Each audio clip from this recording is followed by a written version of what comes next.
네, 반갑습니다. 바른교회 장승재 목사입니다.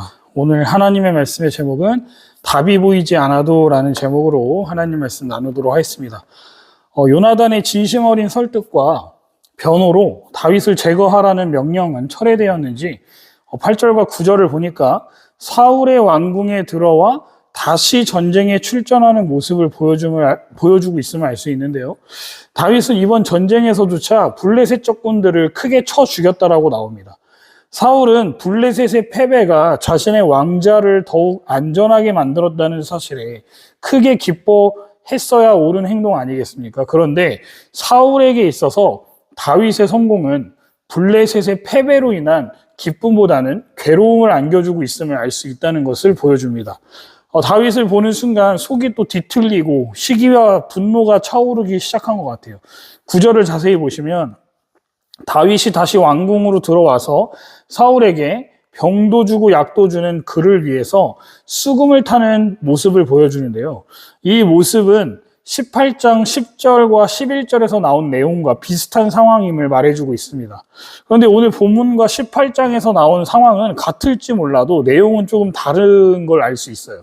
9절을 보시면 여호와가 앞본문에는 하나님이 쓰인 점이 다르다는 겁니다. 그리고 앞 본문에서는 사울이 정신없이 떠들어댄 반면에 여기서는 그냥 왕궁에 앉아 있었다라고 전하고 있죠.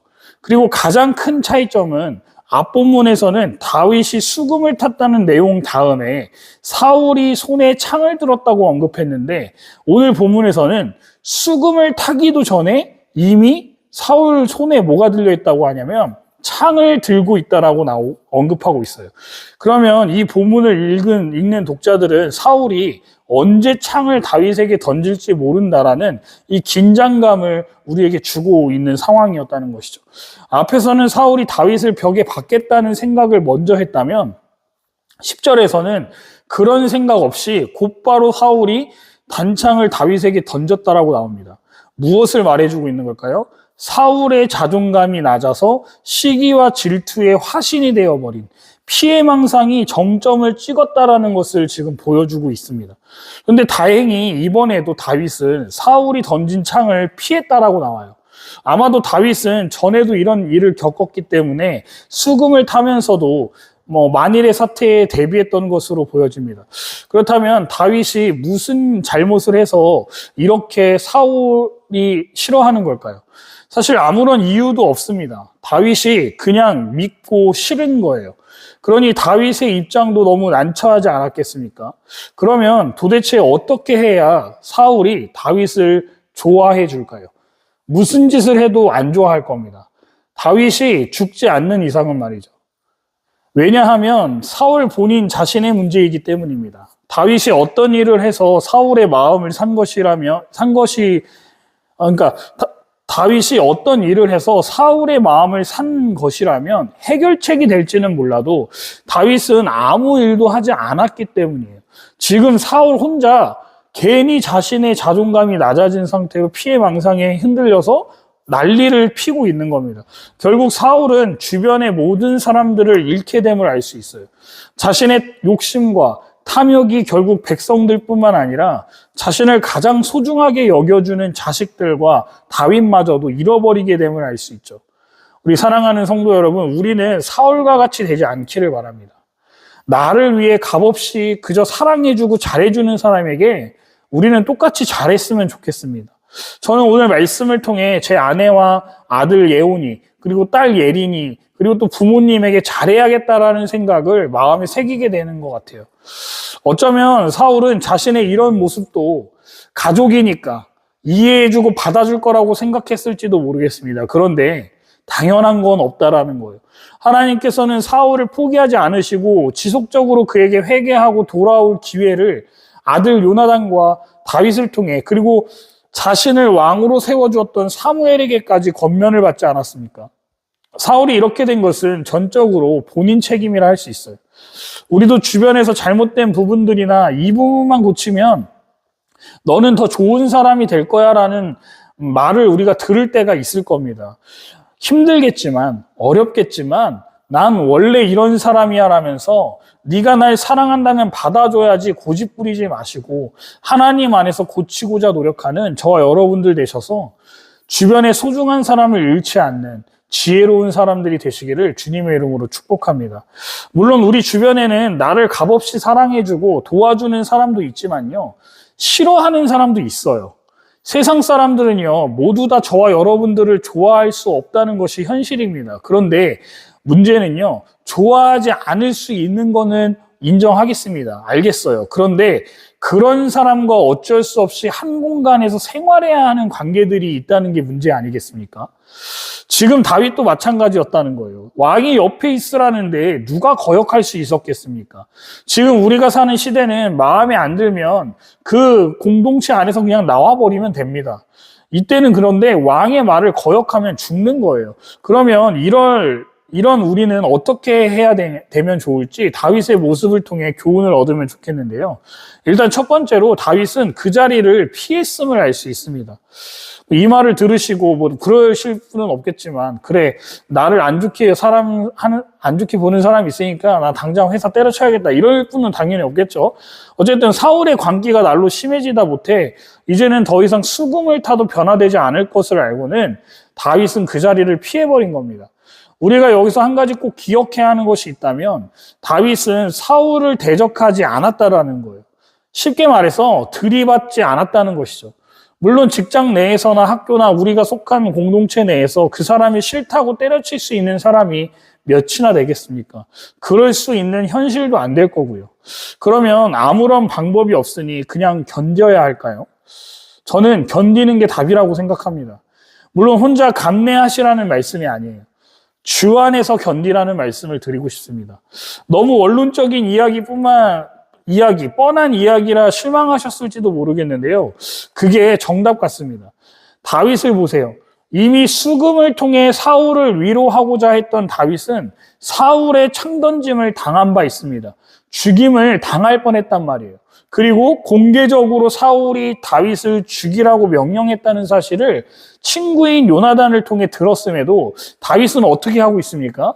자신을 죽이지 못해 안달인 사울을 위해 헌신했다라는 거예요.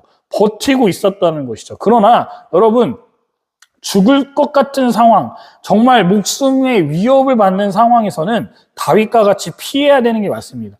그 전까지는 하나님의 사랑으로 최대한 섬길 때까지 섬겨보되 이 사람이 나를 해를 가한다거나 정말 말도 안 되는 행동을 할 때는 당연히 그 사람과의 거리를 둬야겠죠. 근데 그때 누가 나서는지 아십니까? 이렇게 고통받고 있는 다윗에게 누가 나서냐면 하나님이 나서 주신다는 거예요. 계속해서 보호해 주시는 하나님이 보이시지 않으십니까? 하나님은요, 우리가 만나는 위기 상황에서 친히 도움을 주셔서 위급함을 벗어나게 해주실 것을 믿으시기 바라요. 그리고 우리를 괴롭히는 그 사람에게 끝까지 최선을 다해서 인내함으로 온유함을 지킨 사람은요, 하나님도 지키시지만 누가 또 다윗의 곁을 지켜주고 있죠? 그의 아들이 사울과 다윗의 아내이자 사울의 딸인 미갈이 다윗을 지켜주는 모습을 보여줍니다. 11절과 12절을 보세요. 사울의 딸인 미갈이 자신의 남편인 다윗을 죽이려고 한다는 것을 알게 되었을 때 꾀를 내어서 다윗을 몰래 도망하게 하고 있다는 거예요. 하나님은 악인의 계획을 부끄럽게 만드시는 놀라운 반전을 이루시는 하나님이십니다. 우리가 상상하지 못할 놀라운 일들을 이루시면서 때에 따라 돕는 손길을 보내주실 것이라는 것을 믿으며 하나님을 신뢰하며 살아가는 저와 여러분들 되면 좋겠어요. 현재 아무 이유 없이 누군가에게 괴롭힘을 당하고 있는 분이 계시다면 하나님께 속한 사람들이자 여러분들을 돕고자 하는 사람에게 도움을 요청하면 좋겠습니다. 혼자 가만히 당하고 있으면 안 됩니다. 그러면 그 괴롭힘은 끊임없이 계속될 것이기 때문이에요. 저는 오늘 이 말씀을 보는 가운데 저의 중고등학교 시절이 생각났습니다. 그때는 아버지와 함께 제가 당고개라고 하는 지역에서 살고 있었는데요. 요즘 말로 하면 일진은 아닌데 뭐 이진 같은 애들이 몰려다니면서 자기보다 약한 친구들을 괴롭히던 친구들에게 제가 어떤 잘못을 한 것도 아닌데 괴롭힘을 당한 기억이 있습니다. 그때는 하나님을 온전히 알지 못했을 시절이었고 교회를 또 다니다 말다 하던 시절이었기 때문에 하나님을 의지하는 법도 몰랐어요. 하나님을 의지해야겠다는 생각도 못했고요. 그렇게 아버지와 살다가 급히 이 동네를 벗어나야겠다는 생각에 제가 어머니가 살고 계신 용산으로 도망을 간 경험이 있습니다. 지역을 벗어났으면 사실 학교도 전학을 가는 게 맞지 않겠어요? 근데 그게 좀 싫어서 학교는 그 동네로, 그러니까 단곡에 있는 지역 중계역 근처에 학교를 졸업했는데 그곳을 3년을 계속 다녔습니다. 그런데 다 갈 때마다 지하철을 타고 갈 때마다 너무 두려운 거예요. 혹시 지하철을 타고 가다가 환승하는 가운데 그 애들을 만나지는 않을까? 저는 사울이 다윗을 죽이려고 덤벼들 때 다윗이 얼마나 두려웠을지 마음이 조금은 이해가 갑니다. 그러던 찰나에 친척형의 권유로 교회를 다니기 시작했어요. 그때 하나님을 인격적으로 만나게 됐습니다. 매일 기도했던 것 같아요. 새벽 기도, 수요 예배, 금요 예배에 빠지지 않고 갔습니다. 그때 제 기도는 딱 하나였어요. 하나님한테 살려달라고 기도했습니다. 잘못한 것도 없는데 왜 괴롭힘을 당해야 하는지, 단지 할머니와 아버지와 산다는 이유로, 좀 못 살아 보인다는 이유로 약자를 괴롭히는 그들과 마주치지 않게 해달라고 매일 기도했던 기억이 있어요. 그런데 놀라운 게 뭔지 아십니까? 그렇게 몇 개월이 지나니까요, 마음이요 단단해지더라고요. 담대해지더라고요. 두렵지가 않더라고요. 하나님이 나를 지켜주신다라는 믿음이 생기니까 하나도 안 무서운 거예요. 그리고 하나님은 되려 제가 다닌 고등학교에서 무리지어 다니던 나름 조금 그래도 덩치가 있는 친구들을 붙여주시더라고요. 그래서 학교 생활 3년 동안 편하게 다닌 기억이 있습니다. 물론 그 친구들도 다른 친구들을 괴롭히거나 하는 친구들은 아니었어요. 되려 저랑 같이 교회도 다닌 친구들도 있을 정도로 함께 변화되어가는 모습을 경험한 바가 있습니다. 갑자기 제 삶의 이야기를 짧게 간증하게 되었는데요. 이렇듯 하나님께서는요, 우리의 억울함을 보고만 계시지 않는다는 것을 기억하면 좋겠어요. 하나님은 당신의 백성을 언제나 돕고 계십니다. 그분의 능력으로 우리를 위기에서 건지실 뿐만 아니라 사람들을 통해서도 역사하신다는 거예요. 그러므로 우리는 시련과 위기 속에서 언제나 담대하게 하나님을 바라보면 좋겠습니다. 하나님은요, 결코 우리를 버리지 않으시고 우리로 수치를 당하지 않게 하실 것을 믿으세요. 만약 수치를 당한다 하더라도 이스라엘 백성들을 하나님께서 구원하셨듯이 반드시 하나님의 때에 우리의 수치를 대갚아 주실 것이라는 거예요. 그러니 오늘도 내일도 힘든 상황에 놓아져 있으시다면 하나님 앞에 함께 기도해 나가며 이겨나가면 좋겠습니다. 마음이 어려운 분들, 바른교회로 기도 제목을 저에게 알려주시거나 또 함께 하기를 원하시는 분들은 언제든 저에게 연락을 주십시오. 댓글로 남겨주셔도 좋고요. 어떤 방법으로든 저에게 알려주십시오. 그러면 함께 기도하며 친구가 되어드리고 싶습니다. 하나님께서 이 영상을 시청하시는 모든 분들의 상황과 환경을 간섭해 주시고 은혜 베풀어 주셔서 여러분들 마음에 강하고 담대한 마음이 매일같이 솟아나시기를 주님의 이름으로 축원드립니다.